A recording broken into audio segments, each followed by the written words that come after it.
What's up, Internet? You're tuning to episode 173 of the FlipScreen Games Podcast, a monthly video game podcast where two best buds from different nations come together to discuss the wide world of video games. I'm your host, Pete and Bessie, joined as always by my very good friend and co-host, Mr. Steven Radford.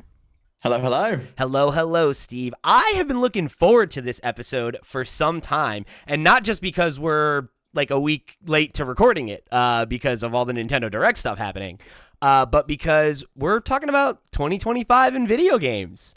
You know, we love doing a forecast episode, and this year there's so much to look forward to. You know, we got Nintendo Switch 2 coming out. We've got a ton of really exciting, highly anticipated games, stuff like Grand Theft Auto that people have been waiting for years, all seemingly coming to a head this year, right? Is that happening though, Pete? Because it's on your predictions that it's not going to. And that's the question we have here today, right? Because, I mean, that's the thing, man. Doing the prep for this, I got a big, hefty list of games, right? But, you know, you and I have been talking offline that so far, right, almost a quarter into the year, it's been a little quiet, right? And a lot of the games on this list are stated for 2025, but maybe don't have release dates. And it's one of those I feel like we're in like Schrodinger's video game calendar right now, where it's like, is this one of the best years of video games, or is this another quiet year of video games? Oh, come on. It's one of the best years of video games because Nintendo's releasing a new console with some sick-ass games. You know, if Mario Kart World was the only game that was being released on the Switch 2, it would be a huge year anyway. The fact that they've got that and Donkey Kong Bonanza, and whatever else they've got their sleeve, because they've definitely got some other stuff they've not shown us. It's a huge year anyway. I'm glad we put off recording this to see what Nintendo had to offer, and I kind of feel like that's why it's been a slow year and we don't have any dates on things, is because I think the rest of the industry, everyone's waiting to see what's going to happen. Waiting to see. And also, if you're a big publisher, if you're a Ubisoft, you're an EA, and you're wanting to announce a game, well, one of the consoles you're probably going to announce the game for didn't exist. It wasn't released. We didn't know anything about it. Now they can openly say, yeah, our game's coming to Switch 2. It's coming day and date with Xbox and PlayStation 5 and maybe PC. So I think that's a large part in why we've not heard much as to what's coming out, or why the games haven't come out themselves, because probably a lot of them were waiting for the Switch 2's release. Yeah, that's an interesting point, and not one that I've necessarily considered, because like I think my assumption is that games won't come to the Nintendo console. Like, that's just kind of always like what I expect, right? It's Star Wars Outlaws is coming, Cyberpunk's coming. I think it's possible for these big games to come now. If Far Cry 8, Far Cry 7, Far Cry 7 comes out, that's probably going to come to Switch 2. Because if Star Wars Outlaws is playable on there, why would Far Cry 7 not be playable on there? The next Call of Duty, is that going to come to Switch 2? We know Microsoft has committed to that 10-year deal to bring games to Nintendo's consoles. It could be that the next Call of Duty comes to Switch 2. Yeah, it's definitely an interesting question. And I think especially with like all of the volatility with, you know, tariffs and everything these last couple of weeks, like, you know, we had that big report from the ESA talking about how this could affect every publisher. Like, I think there's an argument to be made that like folks are playing cards closer to their chest right now because it is such a volatile time, you know, and that like things are constantly evolving, right? And that like you don't necessarily want to plant your flag in June and then be going up against Nintendo Switch 2, for example, right? Or maybe even, you know, a game like Mario Kart or something like that, right? Where it's just like, hey, like if we're releasing a big multiplayer experience, maybe we don't want to be putting it out at the same time as the brand new console launch, right? Yeah, like, are you going to release the next Forza alongside Mario Kart? Probably not. Probably not. You know, you want to give it some room to breathe, and I think that's probably why we saw a lot of that last year or the year before when we were waiting for the GTA 6 reveal as to when that's going to happen and what that's going to look like and when that release date is, as to when other games sort of slot around it. Similar thing happened with Cyberpunk. These big anticipated titles and releases, you always see it where the other publishers, they're a little bit gun shy and they don't really know where they should slot their games. And I guess, you know, it's difficult because no one wants to really share what they're doing with one another. I guess in the case of Nintendo, PlayStation, and Xbox, they probably have some idea what the others are working on. At least in the case of Nintendo and PlayStation, they know what Microsoft's working on because they're shipping them development kits, and they're getting their games on each of the platforms. But maybe it's different with Nintendo. I don't think anyone really has a clue what they've got going on behind closed doors. I think the thing that gives me not pause, I guess, but that I would maybe like I guess push back on that theory a little bit is that some of these big anticipated titles that we have on our list here, right? Like looking at I've got Polygon's article on like the 2025 release calendar, right? And they've got the whole section on games that are like announced for 2025 with no release date. And I mean, God, there's so many games on this list, and many of them are not Switch 2 games. Many of them are, but many of them are not. And it does kind of raise that question a little bit for me of like, is this like a more common occurrence than it used to be?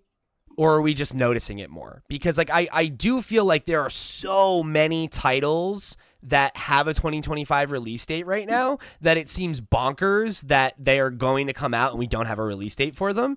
And it like begs the question in my mind of like, why lie? Like if it's not going to come in 2025, why haven't you just told us that it's delayed? And maybe the question is because like they genuinely don't know how long of a delay it's going to need, and they want to make sure that, you know, you don't want to end up in like a Metroid Prime 4 situation, right? Where you announce a date and then that date, or like Starfield, right? Where it's like we talked about this game, we've talked about it too much, and we delay it 2 or 3 times or whatever. I think nobody wants to do that anymore. I get that. But is that just like an industry, like are we all holding hands and like too afraid to like talk about our plans the way we used to because like dates are slipping for some reason? I think that's a large part of it, that we just don't want to talk about it. We don't want to they don't want to show their hand as early as they used to. But on the flip side of that, sometimes you do get those reveals where they're showing it and nothing's even happened. Elder Scrolls 6, the Project 007, the Rare game that I forget the name of. There's the one going on at Blizzard that's a completely new title. There's all of these games, but they're to hire talent. They're to get people in who are just like, you know what, I want to work on the next new Blizzard IP and I want to put my name to that. I love 007, I love Hitman, and a kind of combination there would be something I 100% want to work on.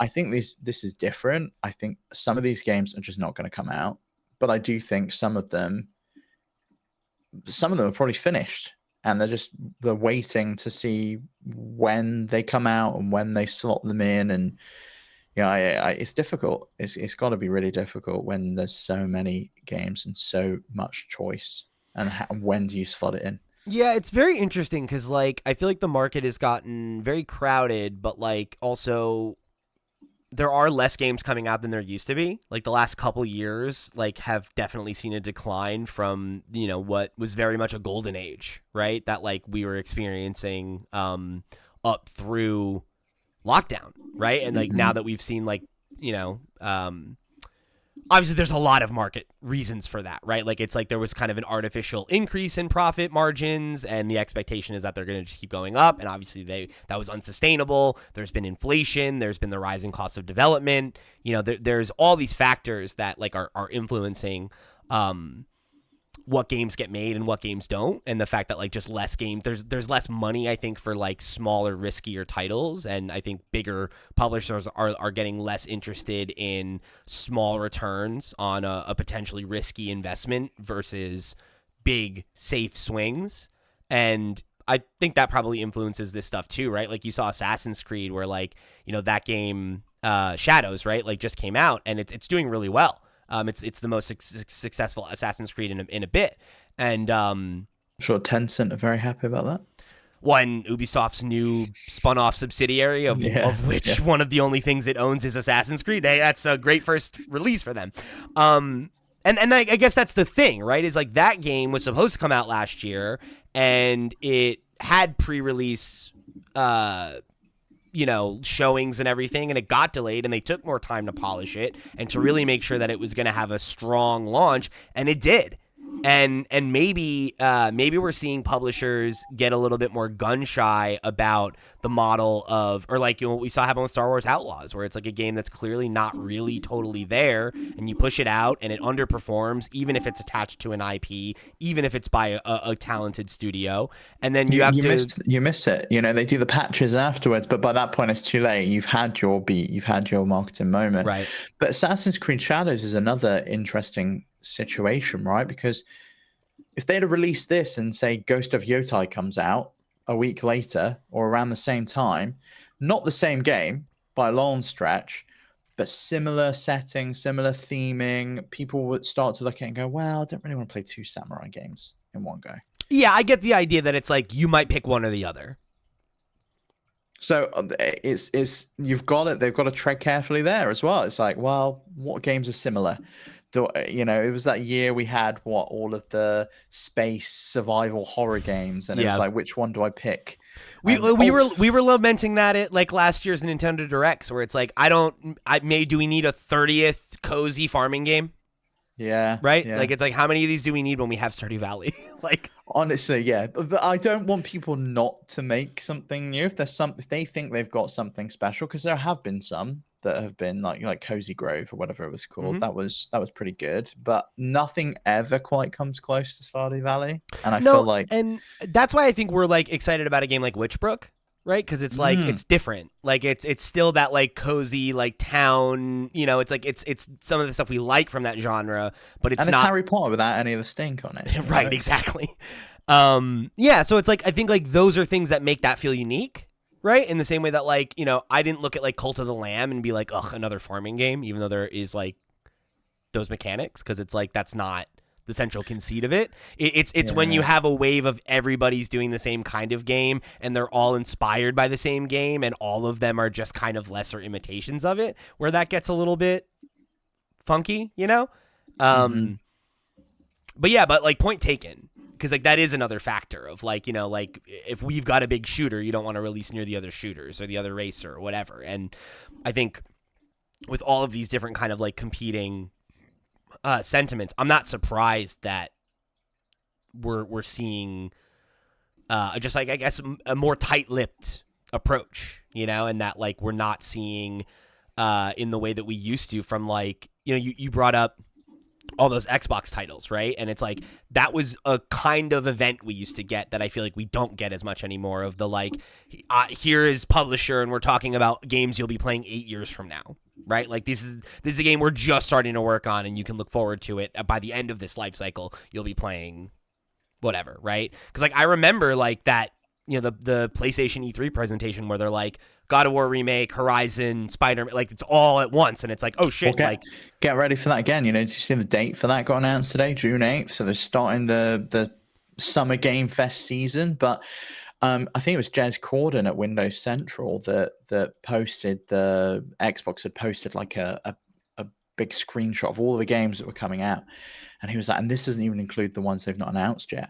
Right. And he's got some insider knowledge. I mean, there's that rumor that Oblivion Remake is meant to be coming out in April, and there's a little bit of smoke there. Doc was saying in Discord that, you know, they've started taking down videos and trailers and things, and like started prepping some assets. Maybe it's like very much what happened when the GTA trilogy was, and you're like, why are all these games getting taken down? Oh, they're doing a remake, huh? Yeah. Yeah, and it's like that's going to be a huge little shadow drop that they'll release for people, that maybe tides people over to Elder Scrolls 6. I kind of feel like they'll show that maybe at the event that they just announced, and it'll be like a, hey, it's out like today. Yeah, I could or see this that, week or whatever, right? Yeah. Like yeah.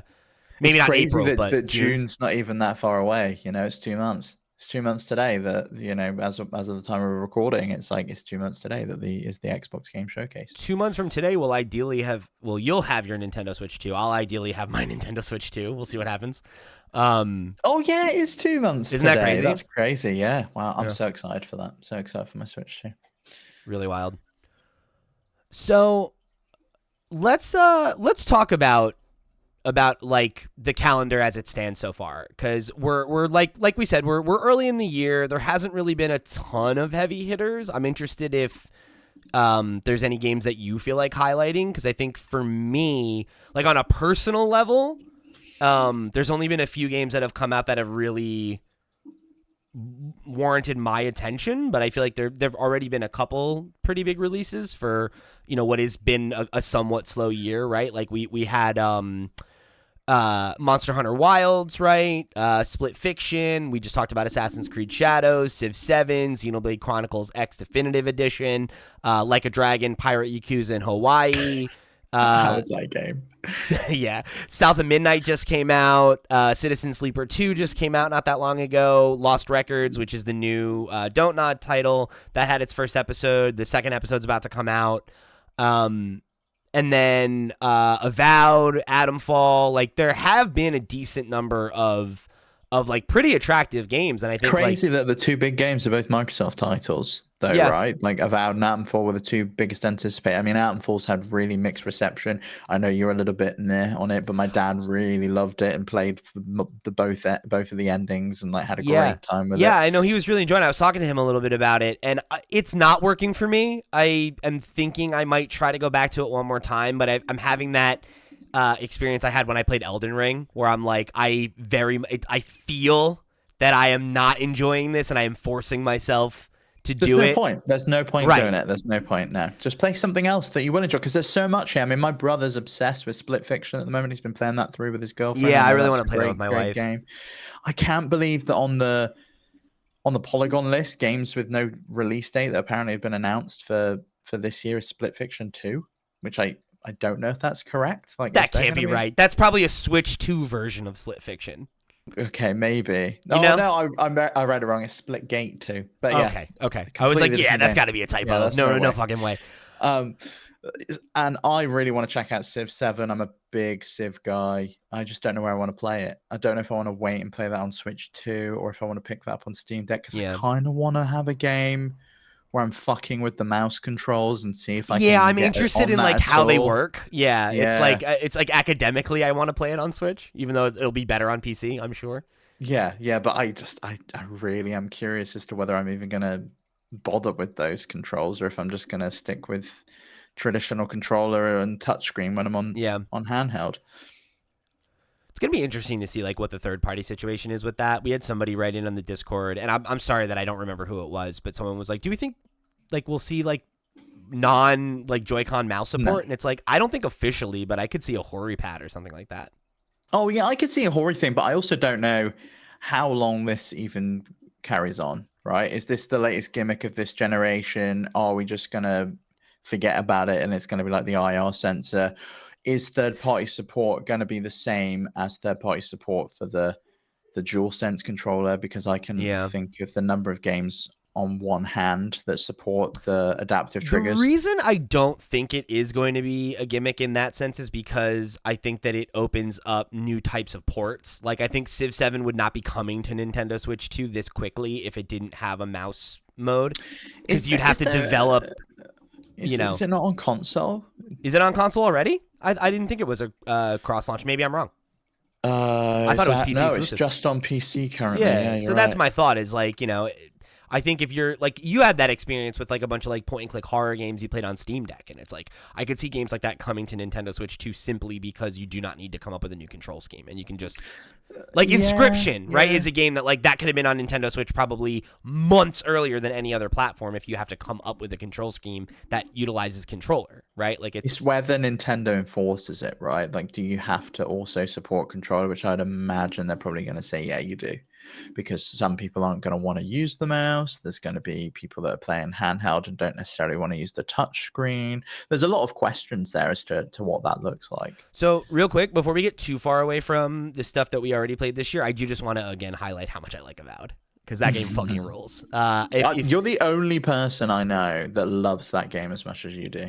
That's wrong. You know Doc, and Doc said he likes it better than Baldur's Gate, and I think he said better than Elder Scrolls. Like, he fucking loved it. No way Doc likes that more than Oblivion. That's what he said. There's no chance. That's what he said. Go look it up. He's definitely said he liked it more than Baldur's Gate 3. I think he said it was his favorite Western RPG. And yeah, my buddy who was my roommate in college, who's a like diehard Elder Scrolls fan, he loves it. He thinks it's like the best game of that ilk that we've gotten since Skyrim. I think that game absolutely whips, and I think you would really like it. I think anybody that doesn't like it probably is the type of person that like would not have vibed with Oblivion back in the day, or like would not have Oblivion's vibed great. with, you know. And it's like it's got that DNA, I think. Yeah, see, I couldn't decide between Avowed or Appenfall. I've got £20 of Steam credit burning a hole in my pocket Avowed, because get Avowed. I bought the Sims like remaster, The 1 and and it 2, just yeah. does not play well on Steam Deck. So I was just like, I'll refund that because that's the only place I wanted to play it. I was not interested in sitting at my computer and playing that game. So maybe I'll pick up Avowed. You really should. Appenfall. I genuinely I loved it. I really loved it. I think like, and you liked Outer Worlds, right? Outer Worlds is fantastic. Yeah, then you'll like cannot this. wait for Outer Worlds 2. I'm really excited. You'll about like that. this then, I think. I think as long as you're not spending the entire time playing it complaining that it's not a different game, then you'll love it, right? Like most of the criticisms of like it not having certain functionality that like Skyrim had or something like that is like, well, this game isn't that game, so it doesn't need to have that. You know, it's like its combat's way better. It's, you know, I think the dialogue is a lot better. The script is a lot better. I really enjoyed it. I think it was great, and I think at the end of this year, I will be very surprised if it's not in my top 5 game of the year. I feel that strongly about it. I think that game is awesome. Maybe. Can you put Deltarune Chapter 3 and 4 in there as your game? Oh yeah, I mean that's going on the list, brother. Yeah. I mean, there's no universe unless Toby Fox has fucking lost the touch, right? Like that's on the list, my guy. Yeah, so let's talk about the most anticipated stuff. Honestly, right? What happened to him being like, yeah, we're not going to release anymore until they're all done? I love him. He's crazy. He literally put out the first chapter and is like, that's it. We're just going to give you a taste. And then he's like, we finished the second chapter. You can have that one for free too. We're definitely going to charge you next time. And it's like, okay. Are these free? We have any? I don't even know. I don't know if these are free or not, but I don't care. I'll pay full price for the game. I'd pay $100 for Deltarune Chapter 3 and 4 if it meant I would get the rest of the game. And I mean that 100% unironically. Oh yeah, you know what? I think I probably would too. Anything Toby Fox makes, man, I'm in. That guy is he's one of those artists where he just his pathos, like his approach to what he's trying to say with his art, the way he says it, it just so hits me where I live. It very much speaks to my sensibilities. Yeah, I get that. I didn't play Chapter 2 because I was waiting. I don't think I can wait much longer though, so I think I may end up just playing through Chapter 1 again and just going all the way through. I think you should. I think at this point, like this represents halfway through the game, so at that point, it's like I think that's a totally reasonable time for you to like play through it and then be like, cool, like I'm in it. I'm ready for the next half. Because it's not like episodic in the same way that, you know, Lost Records is, where there's at least a cadence that we know we're going to get the next one at some point. Yeah, because like I waited to play Lost Records and played Avowed instead because I'm like, oh, the next episode comes out in 2 months. I'll beat Avowed, and then I'll play both of them in April, or I'll play one in March and whatever, right? So I still haven't played that one yet. I'm excited though. But yeah, with Deltarune, it's like each one ends on like a definitive like cliffhanger, like oh shit, and then it's like you have no fucking idea when it's gonna come back, right? Like the first episode was like 3 years ago now. Where did you play it? Did you play it on PC? Because I remember downloading Deltarune on PC because that's where he only released it there for a while. So I think what happened was I think it originally came to PC and then it came to Switch, and then I think for 2 they both came out on the same platform, and I played the first one on Switch, but then 2 I think came to PC. I forget exactly what the situation was, but I replayed 1 and then played 2 on PC the second time. So that's probably where I'll probably just keep that file going. But honestly, I might replay 1 and 2 anyway, just to kind of like reorient myself in the story. I think that's what I want to do. It's not that long, you know. It's like it's like you could beat a chapter in like a sitting. Yeah. I think I played through Chapter 1 just in one hit. I think each one is like 2 to 3 hours. So I think it's like that's like So I'll probably the 2 days before. That's just a movie that should have been edited down. I don't think movies need to be that long. 3 hours is too excessive. Just generally, yeah, I'm with you. Like we need to like reclaim the average length of movies being 90 minutes. I loved a 90-minute title. Yeah. It was great. We don't get them anymore. You sit down and you knew it was going to be fast-paced, brilliant. Yeah. Get in and out, I'm going to have a great time. Now, when I start feeling my ass getting numb on the seat in the cinema, That's when I'm just like, this is too long.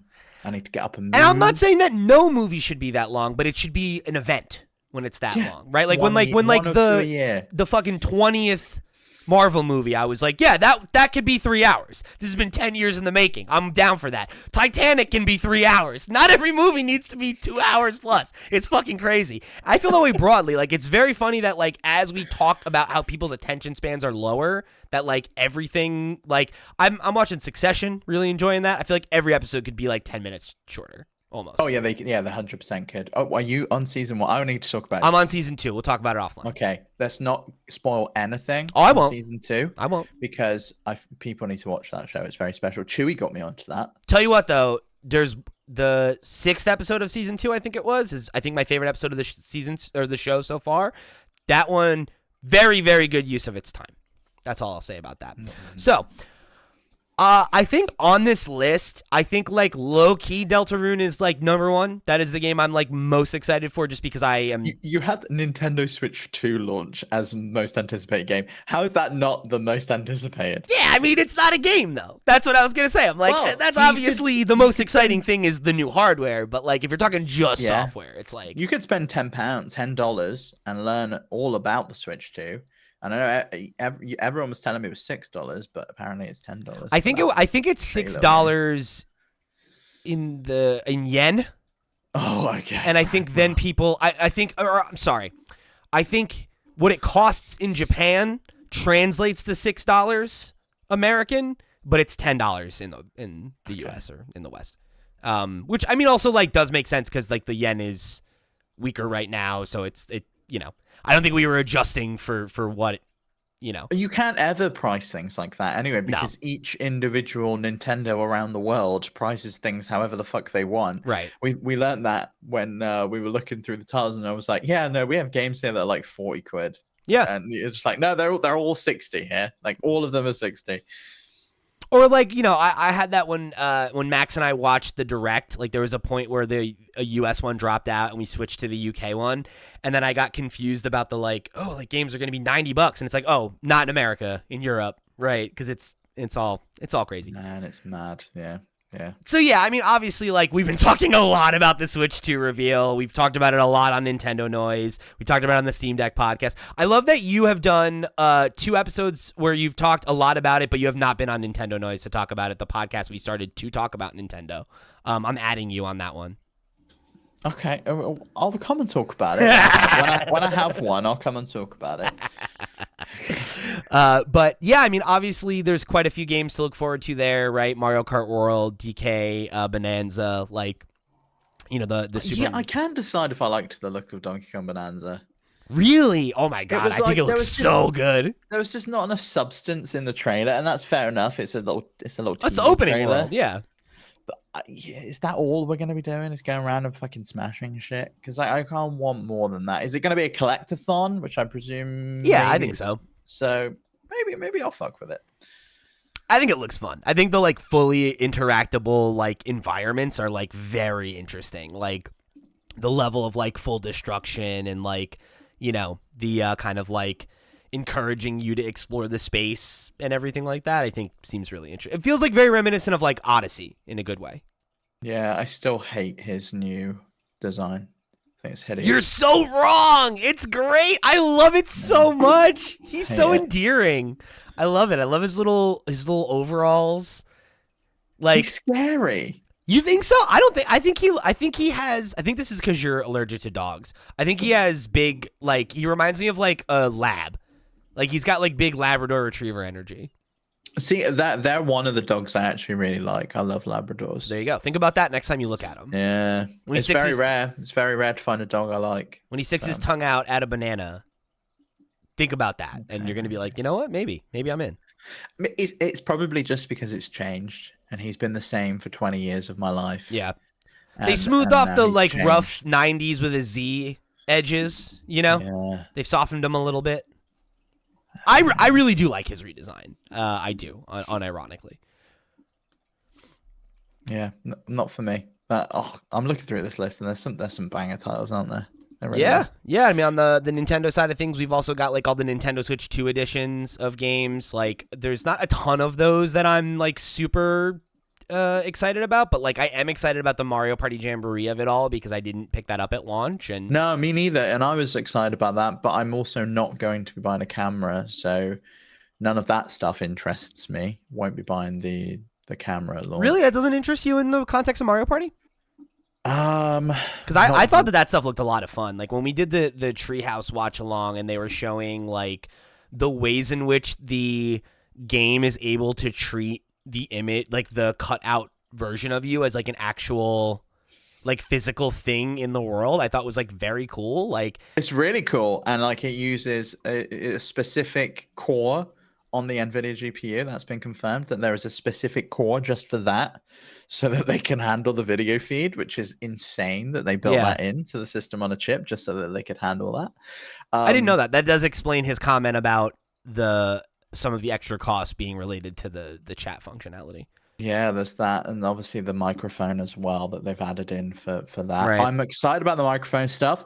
That is bringing me straight back to Mario Party 6 with the little GameCube microphone, and I can say Yeah, that'll be cool. orange and cheat. And I do wonder how that's going to work in a room with lots of people and lots of maybe kids screaming and making noise, and how that works in terms of picking your voice out in the room as to who's saying what, and if that's even gonna be feasible as an option, or if NVIDIA does have some pretty good sound isolation technology. They do, but how do they know that it's me talking and not you talking? Like they can isolate a voice, but can they isolate a specific voice? Do I have to teach them what my voice? I don't know. Sounds Yeah, like? that's an interesting question. But that's going to be an interesting thing to see, and I probably will pick up Mario Party Jamboree. I was very interested in the camera in the context of that game for sure. Yeah, and the thing is, like, do I care enough about that to buy the? I mean, was it $60? $60? I think it's camera? $50 or $60. Yeah. It's like, do I care enough about that? And I'm not picking up the Hori one because I found out that's only 480p. So if I was going to get one. Oh, really? That sucks. Yeah. I wanted that one because it was the Piranha Plant. That was cute. It looks cool, but it's a lot lower quality. I think the other one's 720p. So it's like that's the not resolution. Worth it. That's not worth it.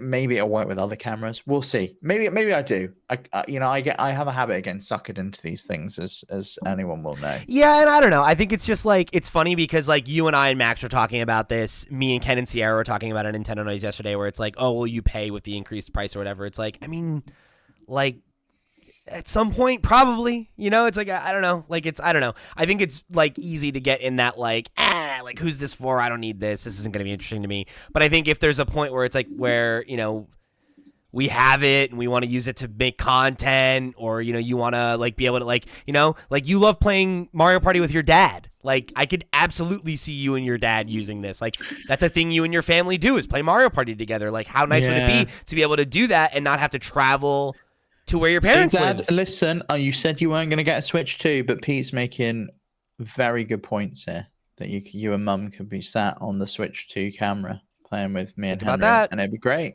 Think about that. It's hard though because there's a lot of things. It's a big expense, right? For a lot of people, it's huge, a huge expense. And I think if the sticker shock of £429 for that, and the packing game is a lot. Then the case, then factor in the fact that the SD cards are more expensive. The minimum price you can get one for is £50. Bizarrely, the branded Nintendo one is cheaper than any other card, micro SD Express card. Now that will change, but 50 quid for a 256 gigabyte card, that's another huge expense. And a quarter Granted, of it, I think it will be easier to not buy one of those at launch than it was with the Switch Prime because you have the 256 of native memory, and like if game sizes are remotely similar, you'll have quite a bit more space this time around. I think I read that Mario Kart World takes up a quarter of the space. So you can only fit 4 of those games on the internal memory. Granted, 4 is a lot, and there aren't going to be 4 games as big as Mario Kart. Right, because like I would doubt that DK is as big as Mario Kart, for example. Right? No, but you might want to play Breath of the Wild Nintendo Switch 2 edition. Right. And you may have the cart, the original cart. Well, you put that in when you buy the Switch 2 edition. It's going to download the whole game again. Right. And you're just using that essentially as one of those key carts. Yeah.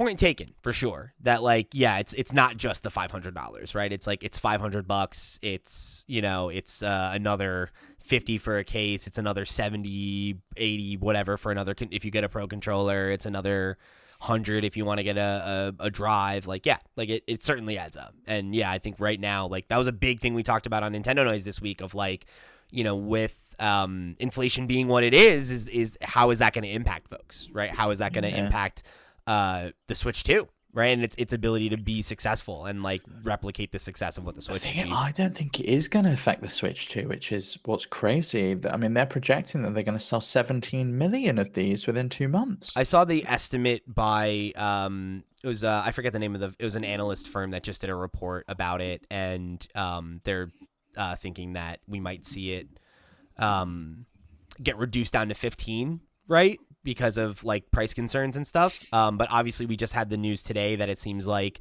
there's going to be a flat US tariff. So like that should greatly reduce the impact that would have on any pricing. So it cuts the tariff down from 46%, which is what was going to be imposed on Vietnam. And it was 49 for Cambodia, which is the other place that they're building them.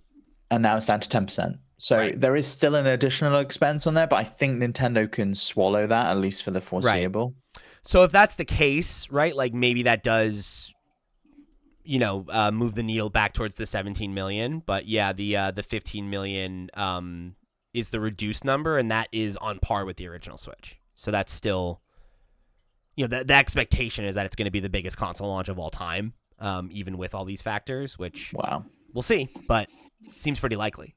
Do you think and forgive me if you've spoken all about this on Nintendo Noise, do you think Mario Kart World is as big a launch title as Breath of the Wild? Do you think that is on par? I don't know how to answer that question, because it's like on the one hand, like no, but like. But the attachment rate for Mario Kart is higher than any other game. I think it is a bigger release, but I think it is a worse launch title, if that makes sense. But I do think for a lot of people, it is probably an ideal launch title, right? Like that's the game more people buy than any other Nintendo game. So like, surely all the casual folks or whatever, right? Like the folks that are not weird, sweaty nerds like us are like, that's what they want to play, right? So fair enough. And you can go back and play Breath of the Wild in a way you've never experienced it before. 4K, 60 FPS, it's a pretty big boost. Mm-hmm. Yeah. So I guess I guess so. But like we did get a comment on the Discord that was kind of like, is anybody else and I'll see if I can find the comment. It's like, is anybody else like disappointed with like what the lineup is, Who was and, that like, left? Oh my god, yeah, right. He's like, I just bought Mario Kart 8. What are you doing?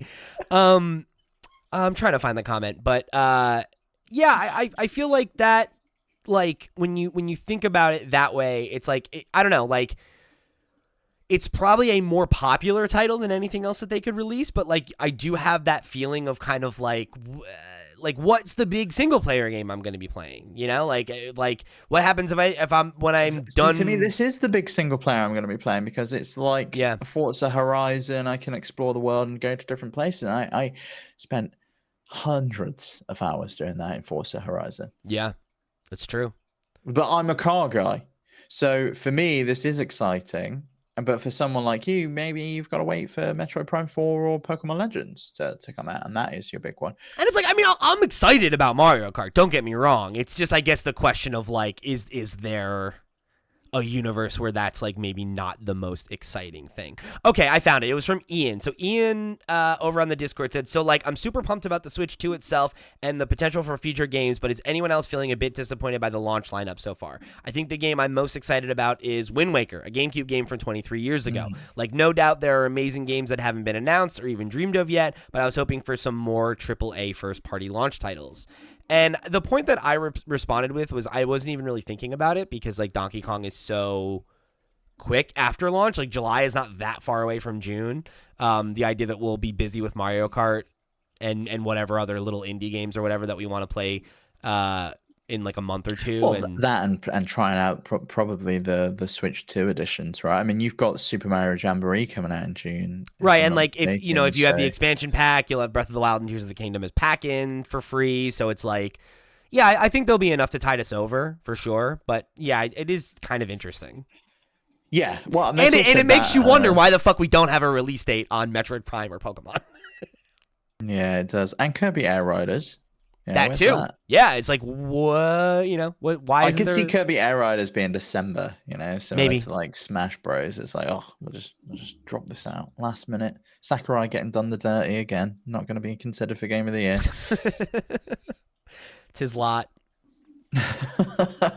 maybe he just doesn't care about Game of the Year. He's like, I just make Who these fucking games. cares? Yeah, it's like great to be recognized for that sort of thing, but ultimately that's not why you make the thing, right? No, I don't think anymore.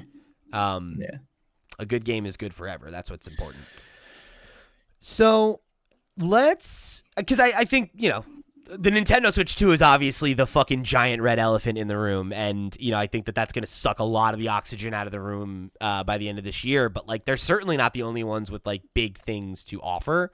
I obviously, like, the other major question is, like, Grand Theft Auto 6, right? Like, does that come out this year? And, like, what is it retail for? Because everybody's talking about that rumor that it might be $100. And yeah, I think it's easily $100 now that Nintendo's, gone with the $80 price point. They're just like, yeah, whatever, they might as well go for 100. Yeah, I mean, I've seen analysts say that they chose the $80 price point because of the fact that folks believe that Grand Theft Auto is going to come out and push to 100, and that's going to set a new standard. And that, like, I read a quote yesterday, I think it was from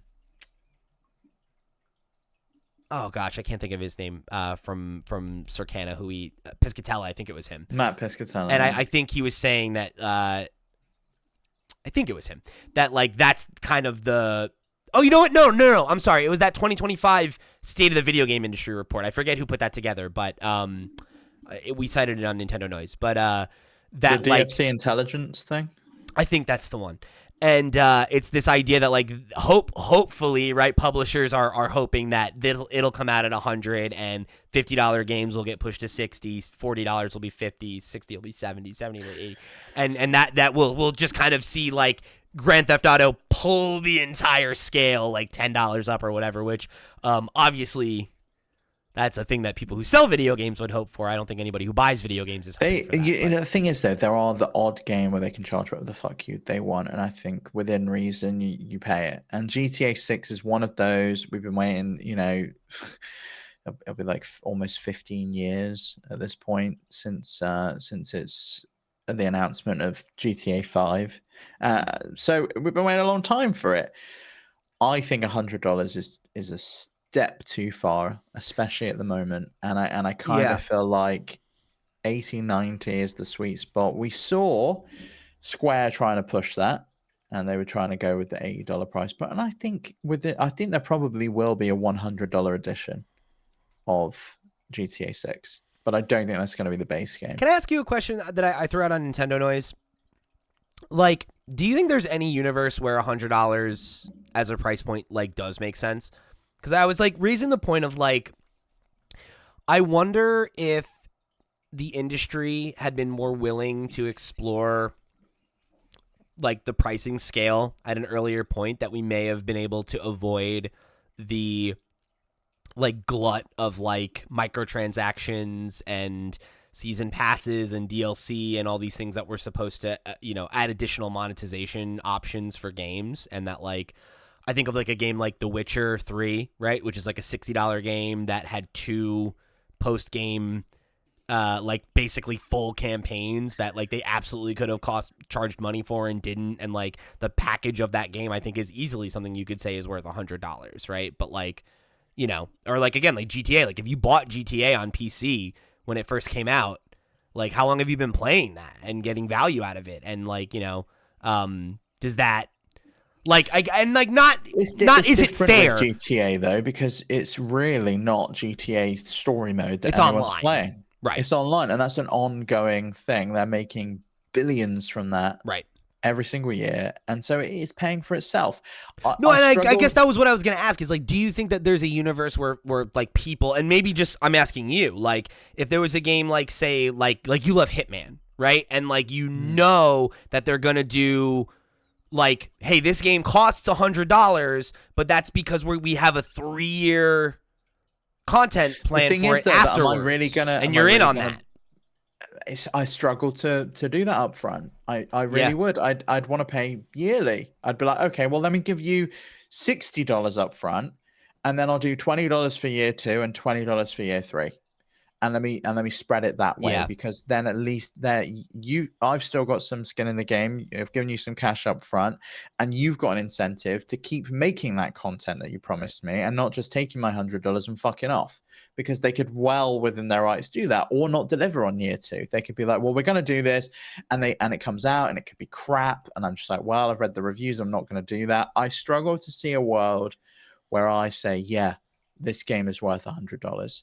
Even something like Breath of the Wild, Tears of the Kingdom, one of those caliber of games, I struggle myself to go, yeah, I'll pay $100 for that. That's a lot of money. It gets to the point where I'm buying that and playing it, and I would trade it in if I really wanted to play it at that point. Yeah. Which, I mean, that's getting harder to do. Yeah, if we go digital only, then yeah, it's going to be impossible to do. Which, I mean, we are, right? Like, that's where we're going. Like, I think any idea that was not the future is totally out the window now, when you consider that, you know, the PlayStation Pro, you need to buy a disc drive.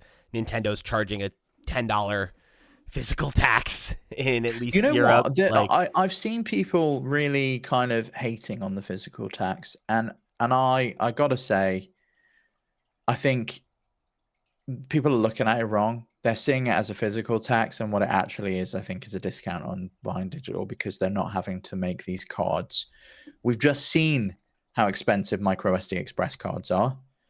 The cards, especially the larger capacity ones. The larger capacity ones. These games now are in the 20, 30 gigabyte range.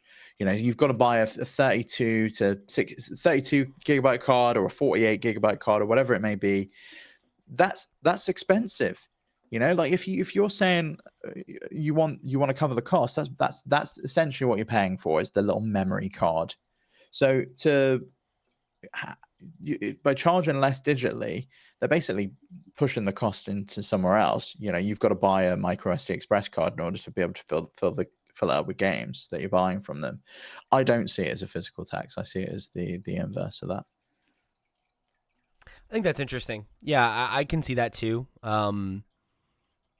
I can also understand why somebody who is like a physical diehard person would feel that way. That it's like, I'm being punished.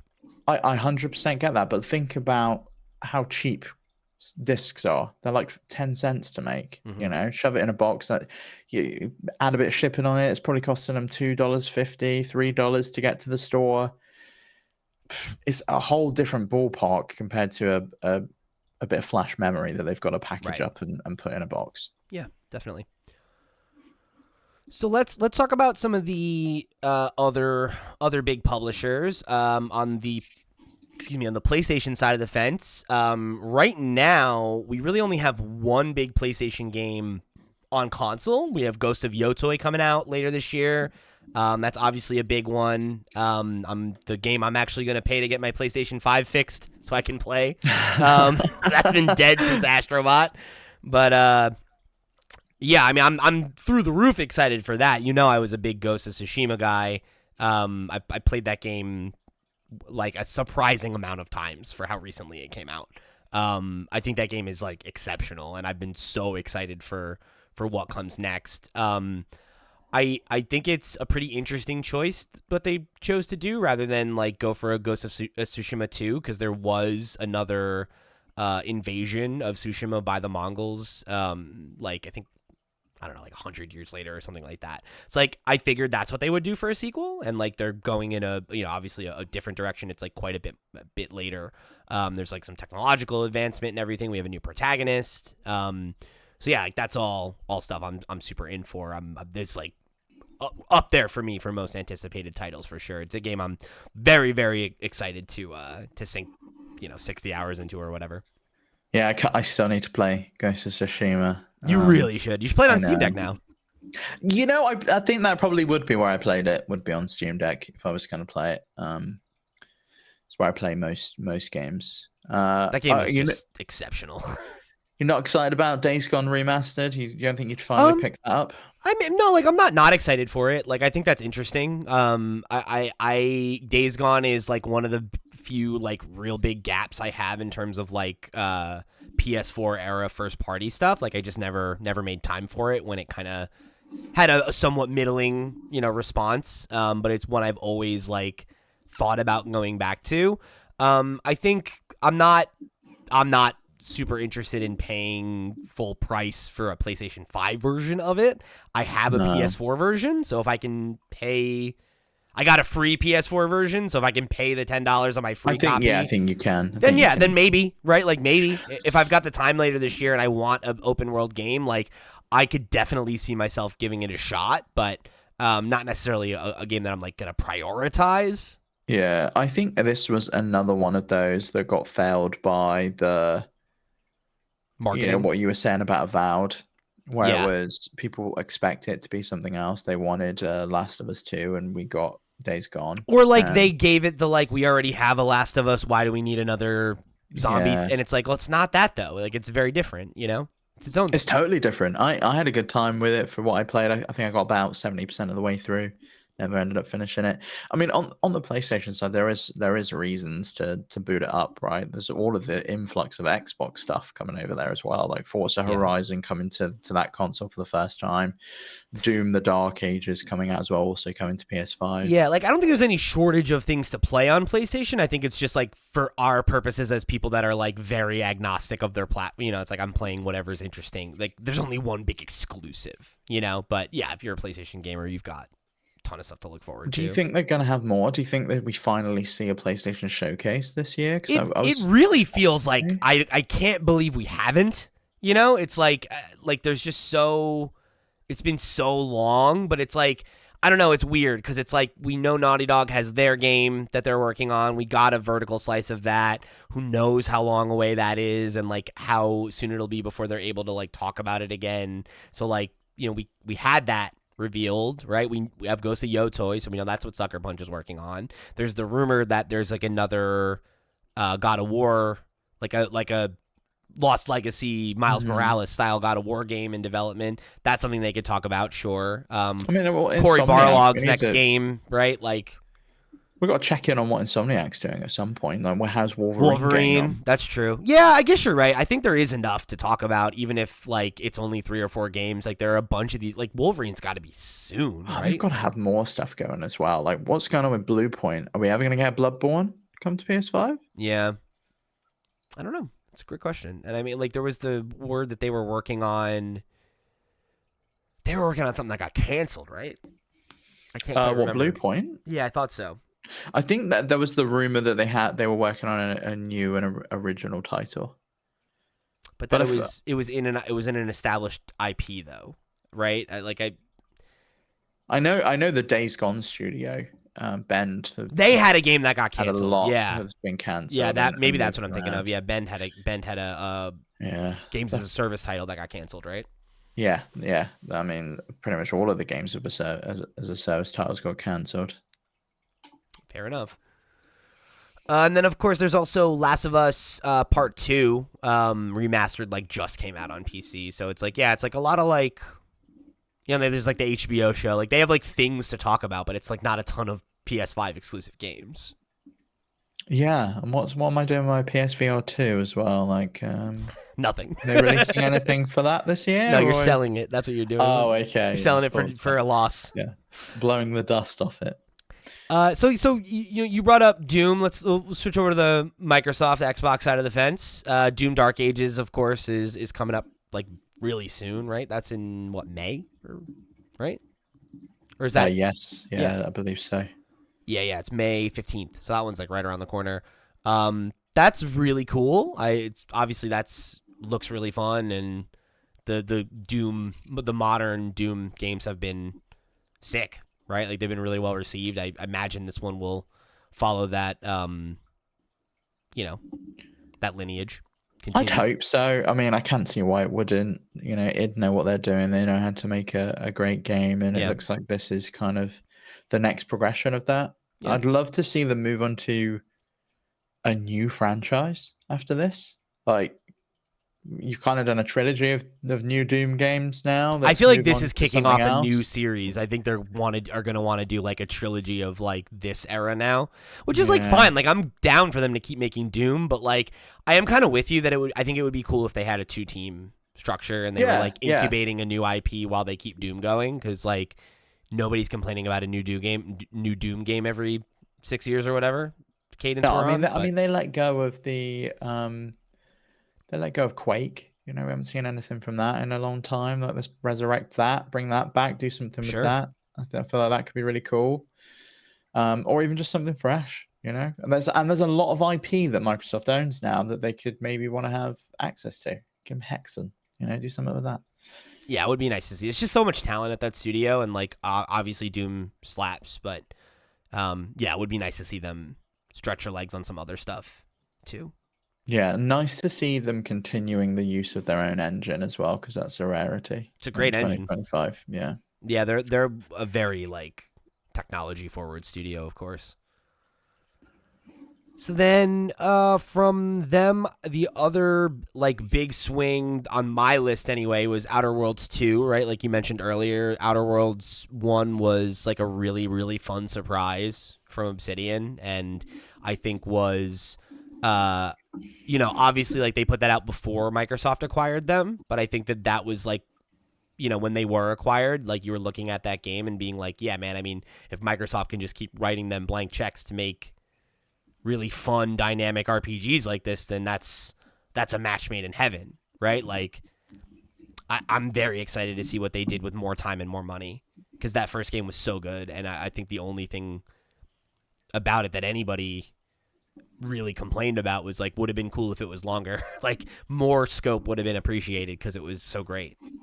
Yeah, yeah, 100%. I mean, I don't want longer games all the time. I'm quite happy with the length that Obsidian seems to make their games. I think I it's a loved nice the length sweet of spot. Avowed. I And didn't and I need that hope game to be longer. yeah, I kind of hope it's a similar thing. Like, give me a 20, 30 hour title that I can go in and enjoy and maybe replay, because I might want to play Right. and do different things Role play a and different character. yeah.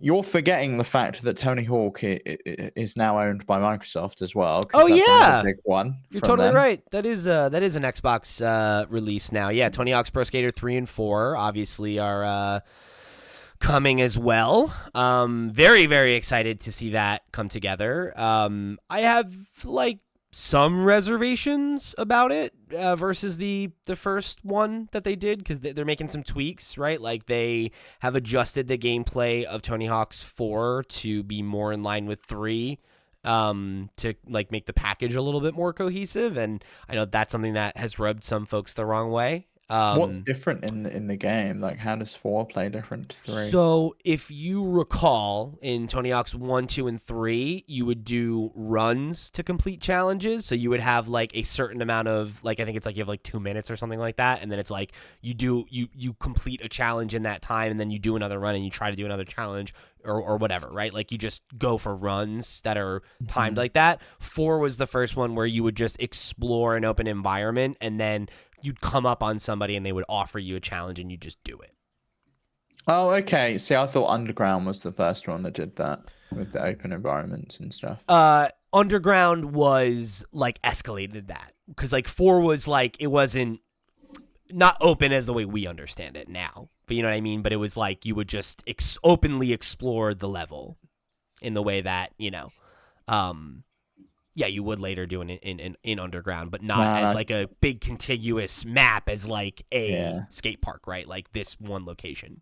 fucking loved Underground. I hope they do those next, like, because I will pick those up for I would sure. love to do get an Underground 1 remake, or just make Underground 3 and just do that same premise as a new video game, and I think that's another way to go about that easily. That'd be cool. That goes up against like Skate, the Yeah, new Skate coming from EA. right? That'd be fun. Like, just bring Skate games back. I genuinely think they should do a sequel to Underground 1. That's like, it takes place like this generation, and like Eric Sparrow, the bad guy from the game, from the first Underground, is like, he is the leader of like his own skate team, and he's like a fucking scumbag, promoter now or whatever, and you like have it have a little bit of like rhyming with the original game, but have it be like a new story and like a new, something that reflects skateboarding culture now versus like what it was like when we were kids, you know, and like play into the fact that like modern skateboard culture has like evolved out of Tony Hawk as well, and it's like they're kind of in conversation now. So it's,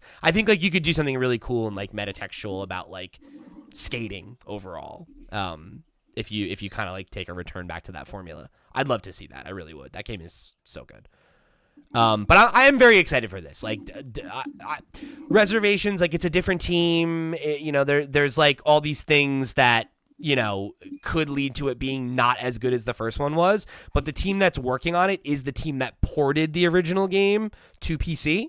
So it's not like it's their first at bat either. So, you know, reservations aside, I'm super excited for this. And I just want it to be, if it's as good as 1 and 2 were, I will love it way more because I love Tony Hawk's Pro Skater 3 the most out of that era of games. Yeah.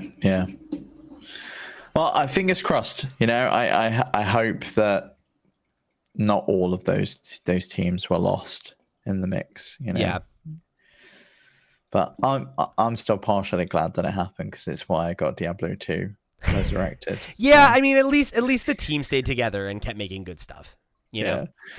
I guess I should have mentioned this one during the PlayStation 1. It's not really a PlayStation release, but Patapon 1 and 2 are getting a remake. How did that become a Bandai Namco release? Like, it's bizarre. Like, that was a PlayStation published title by Japan Studio. Yeah. Japan Studio no longer exists, obviously. But like, they still own it. They still own it. Like, how did Bandai Namco go, yeah, you know what, let's fucking re-release this? I don't know. It's really weird. And I'm guessing that there's an explanation somewhere, but yeah, I don't know.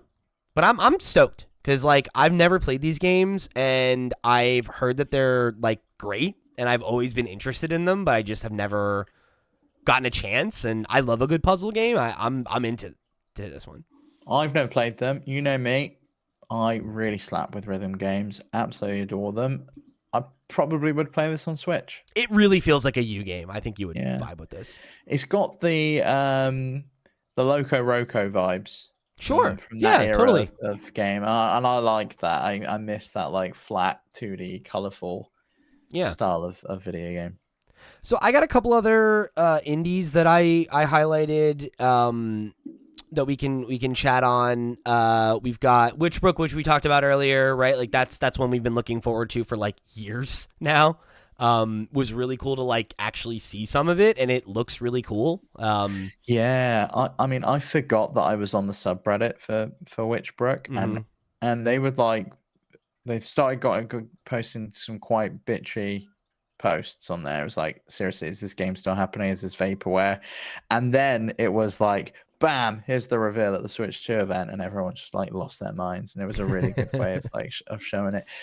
Another one that's not on the list that is huge for this year, and I know it's not for us, but Silk Song's finally coming out. Like, oh my god, massive. Yeah, right? Like Jesus. Finally. Like, what a reveal, like Witchbrook and Silk Song in the same presentation. Absolutely mega. Do you want to hear something that'll make you feel 100 years old? Yeah, go on then. So there's an article that I found from The Gamer, because I was just trying to like do a quick search to be like, we didn't get a release date on Witchbrook, right? Like it's just 2025, which is what I thought. And they have a note, like one of those little like in paragraph notes, and it says, note, I was 17 when it was announced, and I will be 27 when it releases this winter. Jesus Does anyone Christ. else's back hurt? Yeah, oh my god, dude, we're old as fuck. So what, I was 22 when it was announced? I guess so. Is that right? What? Doesn't that seem wrong? That seems like way too long. Is this game? Yeah. I don't know. That's mental. But anyway, yeah, I mean, this is how long it takes to think make a about how really much like hefty indie game. Yeah, do you ever think about how much your life has changed in like the time period of between console generations? It's insane. Yeah, dude. Yeah, absolutely. I think about that. It's buck fucking wild. I measure my life in console generations. I mean, now. you got married in the time that we got a Switch. I moved to a new city. I got married. I bought a house. I survived a global pandemic. Like, you know, it's like, yeah, dude, it's fucking crazy. Are you kidding me? Mad. We started a Absolutely mad. business. Like, It's huge. I started a band and released 2 albums. Fuck. And Nintendo couldn't even release a second console. Jesus, It come couldn't on. even give me a second Mario game. Oh my god. But yeah, I'm really excited for this one. Like, it was really cool to finally get another look at it, and I hope it makes it out this year. I kind of don't think it will, but No, I think it has to. I really do. think? I think this one has to. Why would you announce it if you weren't why would you confident at this re-show point? it? Yeah. You think? I mean, I feel like they need to. What's Chucklefish done really, other than since Wargroove? They sold the rights for Stardew back to,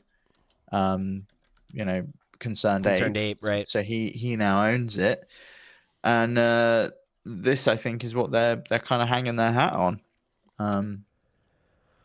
Yeah, so they've done, in that time, we had Starbrown, Wargroove 2, Eastward, Wild Frost, Oh, Eastward, yeah. I know Locomotive. Yeah, I mean, like, they've had a couple other games, but yeah, obviously nothing as big as Stardew, but you also got to imagine that they probably made so much money on Stardew that they're still okay, yeah. Yeah, you would imagine so anyway, right? I mean, I'm gonna look them up. Because, I mean, they published it for a couple years, and they published it during its, like, ascent. So, you got to imagine they made a pretty penny on that. Yeah, they have to. So, there's 2 other indie games on my list right now. One of which is Hades 2. Obviously, that's kind of a known quantity. It's just like, yeah, like, Hades was great. I'm sure the sequel will be great. Interesting that this is their first ever, like, sequel. You know, I'm sure it has a lot of potential to go even bigger than the first one did. What'd you find? You're making a face. Chucklefish is doing okay as of September, year end September 2023, because they've not filed their accounts for this year. They had 12 million pounds in the bank, so I think Pretty they're good. doing okay. Yeah, they're doing pretty good. That'll be all right for a while. Yeah. That's great. Yeah, I mean, and hopefully Witchbrook is another big success for them, because they're great. They do great work over there. Speaking of which, I'm playing Wargroove 2 finally. Pretty great game. Did you ever play the much delayed Advance Wars re-release? Until you just said that, I forgot that happened. I'm not gonna lie to you. I totally forgot that happened. I should play that, huh? Yeah, Chewy got the date 100% right in our predictions. I was so excited and for then that. they canceled it. They moved that sucked so bad. Like, that was such a shitty situation. I really feel like that game would have done so much better if it didn't get delayed to a point where it was, like, surrounded by a bunch of other games. What a strange period that was, like Truly. That, and then the Tears of the Kingdom release, and not wanting to show the trailer because the Queen had died. Yeah, it's like, and like we didn't get it streamed at the same time. It's like, Nintendo, I really don't think anyone's gonna say anything. Like, I think it's okay. Like, I think you can just put the game out. It's not a big deal. Like, I appreciate the, like, thought of being like, oh, like, let's not be crass and, like, market while something real is happening. And also, I don't think anyone would have been like, Jesus, Nintendo, like you put out Advance Wars right now while it's like, there's always a war happening, guys. Like, I think it's okay. Like, I don't think anybody would have been like, fucking war profiteers, Nintendo over here. Like, but fair enough. So this is another one that I wanted to highlight, which is Moonlighter is getting a sequel. Did you know that? I don't think I knew that. No, I didn't. But you remember I spoke about that other game that they had going on that was like a completely different game from the Moonlighter team? How are they doing both of these? Like, is Moonlighter 2 made by a different developer or something? Digital Sun is... No, they did Cataclysmo that I was talking about, and that released on the 20th of March. Yeah, no, this is definitely them. I mean, if you go to their website, it says they're a multi-game studio. So I guess they just work on multiple games at once, which is cool. I mean, they're only it says they're over 50 people, so that's pretty huge. They also made Mage Seeker, which was that League of Legends. Like, they made like that series of like a bunch of like smaller indie titles that star characters from the League of Legends universe, and they did that game too. So they make good stuff. Like Cataclysmo has been so well received. Yeah, and Moonlighter whips. Yeah. We love that game. I'm super excited for a Moonlighter too. Yeah. Yeah. They're another one of those studios. I'm like, yeah, I'm in. Whatever you guys are doing. Problem is when it releases, like, am I in the mood for a Moonlighter 2 if, I'm busy smashing down the whole planet as Donkey Kong and Bonanza? Yeah, maybe not, but could also be one of those games that you get to later in the year or whatever when there's a Put the gap. moose boosh to, Yeah, cleanse right. my palate. Yeah. Exactly. So the only other big game that I wanted to talk about is one that I'm like, definitely I don't feel at all confident is coming out this year, but it is slated for this year, and it's a game that like I am increasingly concerned will just like have the like, this game sounds so cool and then it never gets made situation just because it's an Amy Hennig joint. And every cool Amy Hennig game gets canceled. Yeah. But do we trust Embracer Group to put anything out? I don't think Embracer Group publishing a game has any impact on its quality, is I think where I'm at with that. Like, I think like if they're pushing games out that are not done, then sure. But I feel like it's like the fact that Embracer Group is publishing a game is like, well, it's like, yeah, they own like fucking 90, like of course they're publishing, it's like because of how many games they publish, it's like it's almost like a given that a certain percentage of them are going to just be like middle of the road, because it's like nobody puts out that many things that are high quality at all in any industry. It's not possible. Like, I don't think you can have your hands in that many pies and actually influence what's going on that much unless you're like under, not giving enough budget, not giving enough time, any of the things that like lead to a game being underbaked. Obviously there's that, but so yeah, we talked a lot around this game and I haven't said what it is yet. Love when I do that. It's Marvel 1943 Rise of Hydra. And I'm sure you haven't heard that title, but this was that Captain America Black Panther game that got announced, right? And it is being developed by Skydance New Media. It's getting published by PlayOn, and it is a really, really cool pitch for a game as like somebody who's like a Marvel Comics guy, right? Which is it's going to be written by Amy Hennig, like I said, and I'm sorry. I'm sorry. It's going to be written by Mark Bernardin, and Amy Hennig and Julian Beek are producing it. That's what. Yeah, she runs the whole studio. Yeah, this is her studio. Yeah.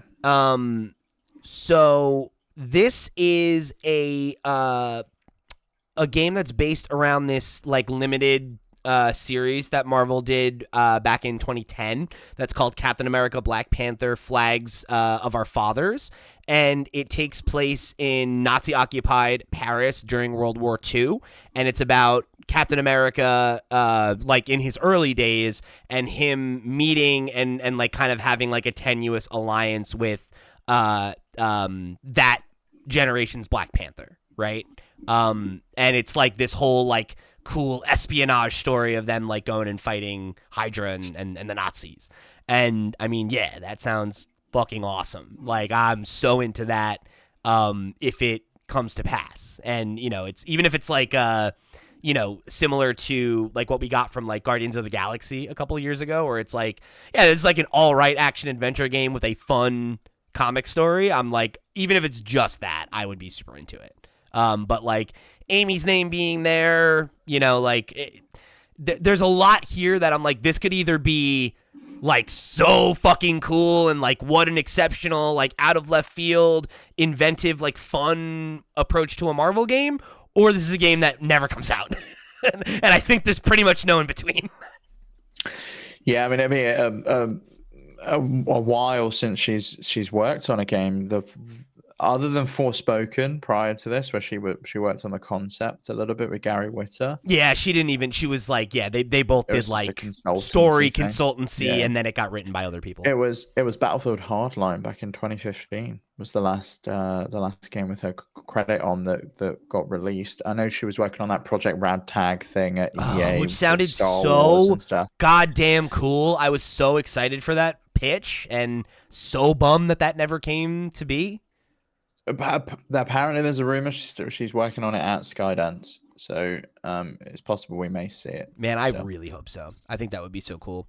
Yeah, it's a shame. Like, I think her career has been really like disappointing because she's so talented, and the stuff that she worked on, is like there's just some like really excellent, thoughtful games in her, under her belt, and it's like ever since everything kind of went sideways at Naughty Dog with Uncharted and everything, it feels like she's just and then she goes to Visceral, like mental. Yeah. And just kind of like bouncing to a lot of different stuff, which has been a bummer because like I she left Naughty Dog in 2014, and it's like she doesn't have much to show for it. And I really hope Skydance is able to be like her new permanent home base, and that she can like get projects like this off the ground and see them to fruition, because she's so talented. She's so good at story, which like I love that kind of game. That like story driven action adventure title is like a type of game I really appreciate, and we don't get a ton of them. And I just as a Marvel guy, as a fan of the genre, as a fan of like weird alternate history period pieces like this, and in like a science fiction-y kind of way, like it's just so many things that speak to my taste, and I really hope it comes together. Well, Pete, I wouldn't hold too much hope. They're about to merge with Paramount, so who knows what is going to happen to Skydance. Bitch, no. It's possible that they is the new entity just decide not to bother to do video games anymore. So we'll have to wait and see. Hopefully not. Any other ones that you're looking to highlight? I am quite excited about that Elden Ring title, Night Rain, but I've still not played the Elden Ring DLC, and I probably should play that first. Maybe that's one I double dip and I get it on Switch 2 and I give that a go. But got to get your feet wet before the multiplayer stuff, Yeah. But otherwise, no, it's really the Switch 2 that's like got me excited. I cannot wait for Mario Kart World. As upset as I was that it wasn't called Mario Kart X and I lost a prediction, I was happy to see that it was something special and worth waiting for. It is low-key funny to drop the numbered naming convention as you're at a point where you are like almost at 10. It's like, all right, insane. Fair enough. Yeah. Makes sense. I think I'm with you. I don't think there's any other big ones I want to highlight, except for like there's other games on the list that are just like games that have been like, they tell us it's coming out every year and it doesn't, like The Wolf Among Us 2, and like there's like all these like stuff like that where it's like, okay, sure, yeah, you tell me it's okay. What's that Ubisoft game that were meant to have come out at some point? The one where they were like, oh, it's like the sequel to one of their like most beloved titles, and like they had this thing, and it was like, oh, people can put their art in the game. What was that game? I have no idea. Oh, Beyond Good and Evil 2? Beyond Good and Evil 2. Is that coming out in 2025? Like, who knows? Who knows? Anything could happen. Is that ever coming out? Anything could happen, buddy. Maybe Prince of Persia, Sands of Time, finally gets a release date. Who knows? Maybe so. A boy can dream. Yeah, man. I think the last one that I'll call out that we didn't talk about was there's Metal Gear Solid Delta, Snake Eater, right? That's interesting. I'm very interested to see how that pans out and if it ends up being anything. But we'll see, right? The Konami revival is like it's still very like in its infancy, and if this comes out and slaps, I think that could really be like a signal of like, okay, like I think Max liked the Castlevania stuff they did last year, so yeah, I feel like maybe it could. It really depends on the studio that's doing it, and if they give it the right treatment, which I'm sure they will. I've never been a big Metal Gear Solid guy. Doesn't ever really interest me all that much. Me neither, but like I also like feel like it's kind of a gap, and like I would love to like try to get into it. I think like, and if I don't know, if these are good and received well, I could see it being like a good, because it's also, I think this is probably like the least weird one. Is it the least weird one? Well, I played that one on PSP that was like the cards. That was strange. Oh, Metal Gear Acid, I think it was. That was strange. Is that right? Oh, yeah, Peace Walker? Sure no, Metal Gear Acid. Okay, I'm sure it was Acid. Okay, yeah, it was. I thought Peace. Oh, yeah, Peace that was a weird one. Never mind. Because it was turn based. It was like Metal Gear meets like XCOM. XCOM, yeah. That's cool. But it was like trading card system. It was really weird. Okay. They never did it again. But that one was all right. But I don't really fuck with many Kojima games, to be honest. I never have. And I like, I'd love to give it the old college try. I think if this comes out and it's well received and people think it's like a good like inroad for new players, like maybe I'll give it a shot. Yeah. Maybe. I just maybe OD comes out this year as well, and Kojima's got something else for us to look at. Isn't Death Stranding 2 out this year as well? Or is that not announced? I think it is. No, I think you're right. So I guess that's another big PlayStation game. Yeah, whether it's a PlayStation exclusive or not, I don't know, because obviously Death Stranding became available everywhere. Yeah, I think it'll probably be the same thing, where it's like PlayStation first and then it rolls out to other platforms. I think that's what's happening. If memory serves. But all right, man. I think we got a lot to look forward to in 2025, that's for sure. But I think there's definitely like a bit of like an air of mystery around this year for me too, still, of like, yeah, like I don't know, man. Like it's weird how many of these games that we've talked about that are supposed to be out in the next 8 months that we don't seem to have a clear roadmap for, right? Like we didn't even talk about like Metroid Prime 4 and, you know, like stuff like that, where it's like, yeah, like why have I seen this game 3 more times and I still don't know when it's coming out? Like, isn't that odd? No, I don't think it is a Metroid Prime, and I feel like this is the strategy they used with the Switch launch here. You know, we didn't know everything that was coming, and Mario Odyssey we only really saw like That's 3 true. months prior to release, and like I do think we'll start seeing more of that, and we'll get some more surprises announced. I wouldn't be surprised if they do like an Animal Crossing Nintendo Switch 2 edition later this year, that kind of thing. Sure. I think there's things they can do to Drum up interest. Yeah, we need a big holiday title from them, and I don't know that we've got one announced yet. Maybe that is Metroid Prime 4, maybe that is Kirby Air Riders. But usually it's something bigger than that. Like, are they going to do another Smash Brothers? Is that going to happen? You know, like what are we going to see from them? A lot of interesting questions, and we'll be here to answer them. Thank you guys for tuning into this month's episode of the FlipScreen Games podcast, with a very special thank you to our Patreon producers for the month of March, technically, for this episode. But these are also the folks for April, so it's double shot. Arnold J. Rimmer, Christopher Valenz, Gabriel Hasselmeyer, a.k.a. Sobe, Project Julian, Steve Stompy, Susan Still Likes Cats and Also Boobies, That One Kid Nick, Ty the Dude, Voodoo Vic, and Waka Hula. Thank you all so much for your support over on patreon.com/FlipScreenGames. You all the realest of the real, and we greatly appreciate your support of this and all of our sister shows. Remember, if you want to go and show your support just like they did, if you want to check out our sister shows, the Steam Deck podcast and the Nintendo Noise podcast, which are both weekly gaming podcasts all about the world of handheld gaming, you can go check all that out and much more over at flipscreen.games. While you're over there, you can write into the show and get your thoughts read on the next episode of the FlipScreen Games podcast, or on one of our weekly shows if it's more appropriate over there. If you're over on YouTube, please remember to give this episode a like, share it with a friend, click the notification bell so you never miss an episode of any of our podcasts. And of course, if you're an audio listener, please take a second to leave a 5-star review wherever you get your podcasts. It really helps the show get circulated. For the crew, I've been Pete, he's been Steve. We'll see you next month!